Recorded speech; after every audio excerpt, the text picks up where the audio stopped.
សន្យាខ្លួនឯងឈប់គិតប្រជែងរឿងស្នេហ៍ទុកបេះដូងឲ្យនៅទំនេរវិញល្អជាង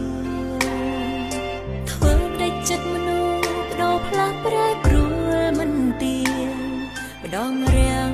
ម្ដងភ្លៀងមិនទៀងតខូចចិត្តច្រើនដងคล้ายទៅជាទំលាប់ឈឺចាប់ច្រើនដងពេលទៅជាធម្មតាមិនមែនមានតែយើងម្នាក់ដែលជួបវិបត្តិស្នេហាអារម្មណ៍ឯកាបង្រៀនឲ្យបេះដូងរឹង